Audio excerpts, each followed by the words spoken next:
Sabemos que existe uma hierarquia celeste.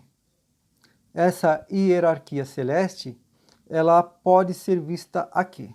Então, nós temos os anjos, os arcanjos, os príncipes, os poderes, as virtudes, as dominações, tronos, querubins e serafins. Essa aqui é a escala dos anjos. No livro O Sublime Peregrino, de Ramatiz, em determinados momentos, o próprio Ramatiz ele fala que Jesus é um serafim. Ele está nesta classe aqui. E aqui a gente tem aquilo que são chamadas de tríades, que seja o englobamento de 3 em 3 dos planos superiores, até atingir o 9º plano. Então, a gente tem príncipes, arcanjos e anjos habitando a primeira tríade, ou seja, as primeiras 3 camadas mais próximas à Terra. Depois nós temos os poderes, virtudes e dominações, que já estão na segunda tríade. E na última tríade, nós teremos então os tronos, os querubins e os serafins. A respeito dos planos superiores, fica difícil falar a respeito deles, porque, em geral, os espíritos que estão reencarnados na crosta terrestre agora, inclusive eu, é claro, nós não fomos ainda para os planos superiores. Nós conhecemos os planos inferiores, então se for para descrever os planos inferiores é bem mais fácil. Mas para descrever aquilo que a gente não conhece fica complicado. Então, vamos pegar aquilo que a gente já tem uma informação mais detalhada, que é, por exemplo, o que eu usei aqui, neste exemplo, a colônia de Nosso Lar, que é uma colônia que está no 3º plano acima de nós. Ela fica acima da cidade do Rio de Janeiro e foi bem retratada tanto no livro Nosso Lar, escrito, psicografado por Francisco Cândido Xavier, como também tem o filme, né? Que nos dá uma bela ideia de como que seria esta colônia. Então aqui nós temos uma vista panorâmica de Nosso Lar, com os seus departamentos, seus ministérios. E aqui a gente pode ver que ela lembra mais uma cidade futurística, uma cidade muito bela, onde as pessoas são harmoniosas, onde o ambiente é calmo, é tranquilo, e onde a arquitetura é muito bela. E também tem o Vale da Música, né, que foi feito e foi projetado pela ministra veneranda, para que possamos ter uma ideia dos planos mais elevados.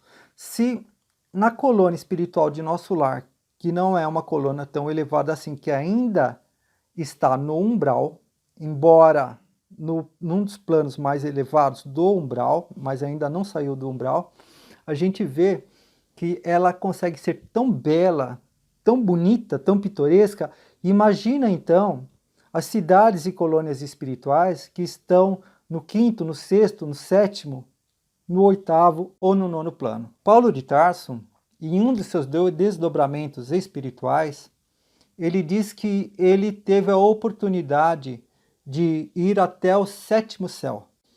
Dá para imaginar que ele ficou em êxtase enquanto lá esteve, porque deve ter tido a oportunidade de vislumbrar paisagens, lugares, e ter tido a oportunidade de ter contato com seres muito belos, muito evoluídos.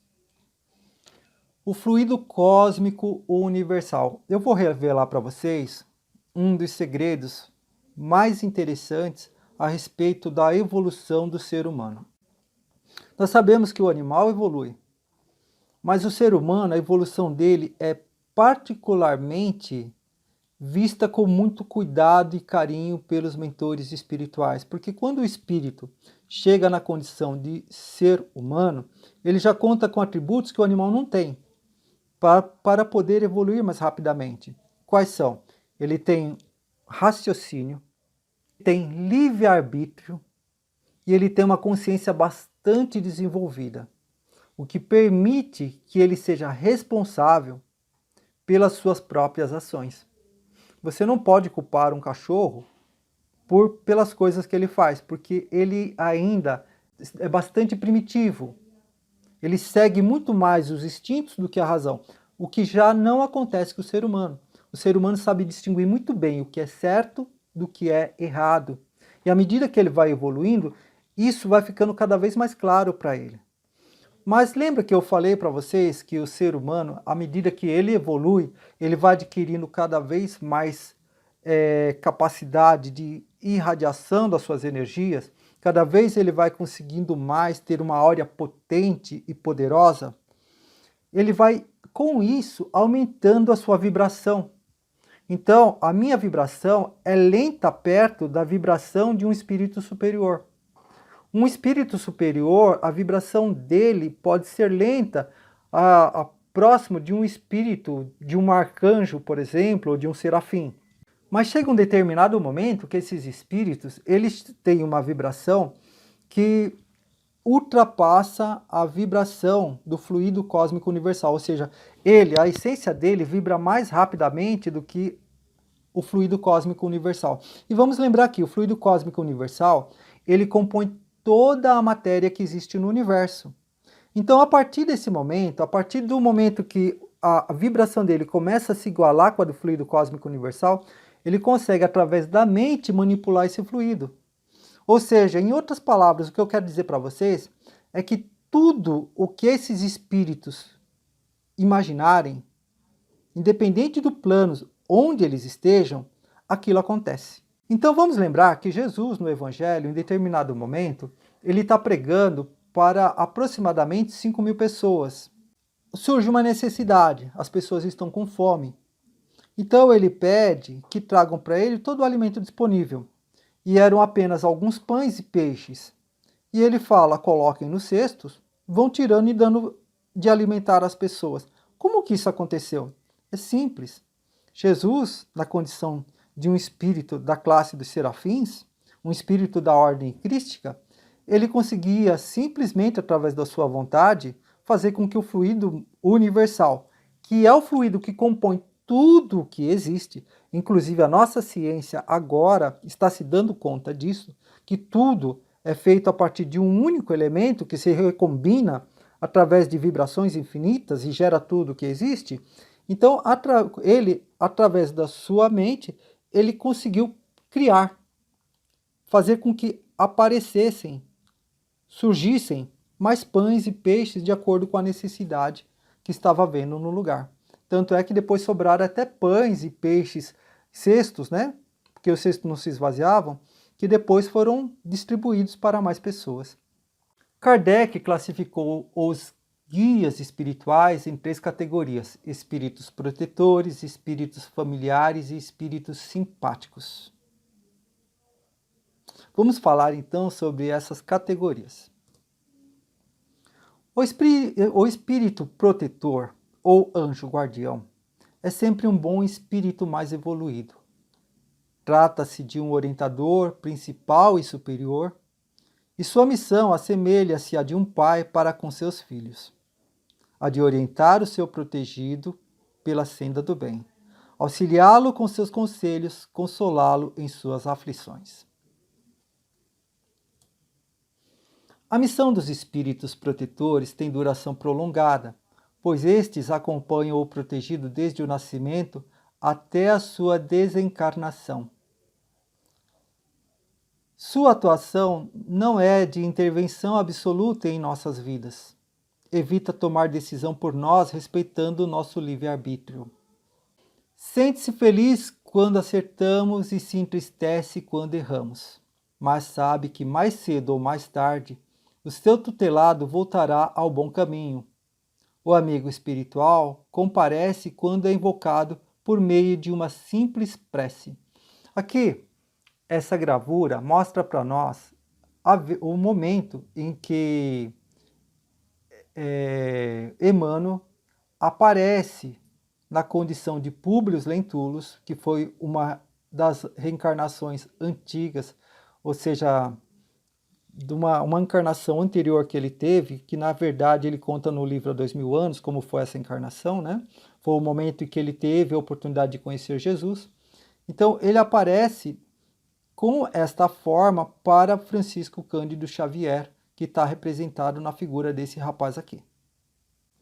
Exercem supervisão geral sobre nossa existência, tanto no aspecto intelectual, incluindo as questões de ordem material, quanto moral, emprestando ênfase a esta última, por ser a que tem preponderância em nosso futuro de seres imortais.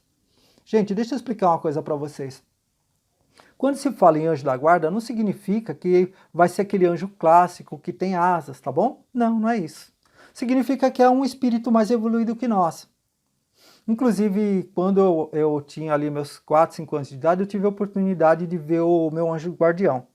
Isso é uma coisa que eu não vou contar aqui, porque eu não quero ficar estendendo infinitamente este vídeo. Mas quando eu vi ele, uma das coisas que me chamou a atenção e até me causou uma certa decepção era o fato de que meu anjo da guarda não tinha asas, tá? E hoje eu sei que não tem que ter. Simplesmente, anjo da guarda é um título que a gente dá a ele, mas ele é um amigo, um protetor, mais evoluído que nós, e que está sempre nos amparando. Como no caso que mostra essa gravura, né? Esse garoto aqui deve estar olhando um poço ou está na margem ali de um rio, e tem um espírito, provavelmente o anjo guardião dessa criança, amparando ele para que ele não caia. Os espíritos familiares são orientadores secundários. Embora menos evoluídos, igualmente querem o nosso bem. Podem ser os espíritos de nossos familiares ou amigos. Seu poder é limitado e sua missão é mais ou menos temporária junto ao protegido. Ocupam-se com as particularidades da vida íntima do protegido por ter com ele mais intimidade e vínculos sentimentais. Por exemplo, quando o protegido está recalcitrante e não ouve os conselhos superiores, ou apresenta comportamento enigmático. Esse comportamento enigmático que ele está dizendo aqui seria aquele comportamento pouco virtuoso, né? Quando a pessoa sabe que está fazendo algo errado, mas insiste em continuar fazendo. Então, isso daqui preocupa os nossos amigos espirituais. Podem influenciar na decisão de um casamento, nas atividades profissionais ou mesmo na tomada de decisões importantes. Mas só atuam por ordem ou permissão dos espíritos protetores. Então, os espíritos familiares nos ajudam e nos amparam, mas eles só atuam com o beneplácito, com a permissão dos espíritos protetores.